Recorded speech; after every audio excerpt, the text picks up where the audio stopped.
Les dirigeants russes, ukrainiens et allemands se sont retrouvés ce vendredi à Paris autour du président français François Hollande pour un mini-sommet consacré à la crise ukrainienne.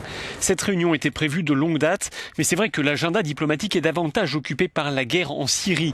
Pour autant, ces deux dossiers, l'Ukraine et la Syrie, ont un point commun, le rôle de la Russie. Vladimir Poutine est arrivé le premier au palais de l'Élysée, explique notre envoyé spécial. Il a été brièvement reçu par François Hollande pour évoquer l'intervention russe en Syrie. En promettant de ne s'en prendre qu'aux djihadistes de Daesh, le président russe espère obtenir une avancée dans le dossier ukrainien, notamment un allègement des sanctions économiques.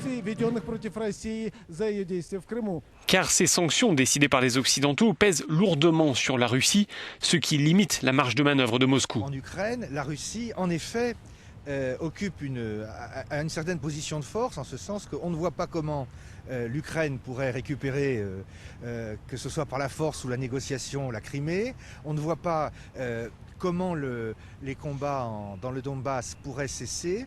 Mais ça n'est pas une victoire. Ce sommet de Paris doit permettre d'obtenir des avancées dans l'application des accords de Minsk signés en février dernier. Ces accords sont censés mettre un terme à ce conflit qui a déjà fait plus de 8000 morts, mais de nombreux points restent en suspens.